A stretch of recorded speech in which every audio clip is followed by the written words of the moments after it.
மரியாதைக்கு நீங்க பதில் சொல்லுங்கடி.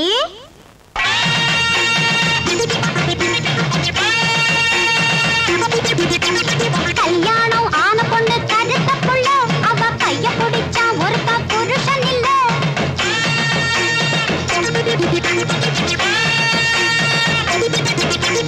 கல்யாணம் ஆன பொண்ணு கருத்த புள்ள, அவ கைய பிடிச்சா ஒருத்தா புருஷன் இல்ல.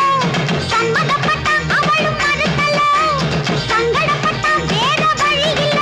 அவ கட்டு பிடிச்சா, அவ விட்டு கொடுத்தா.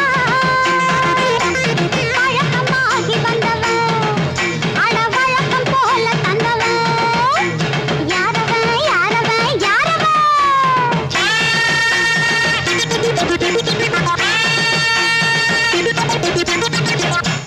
அட இது தெரியாதாக்கும்? கள்ள புருஷன். அடச்சி, கதைய மாத்தி சொல்லாதடி, இடிக்க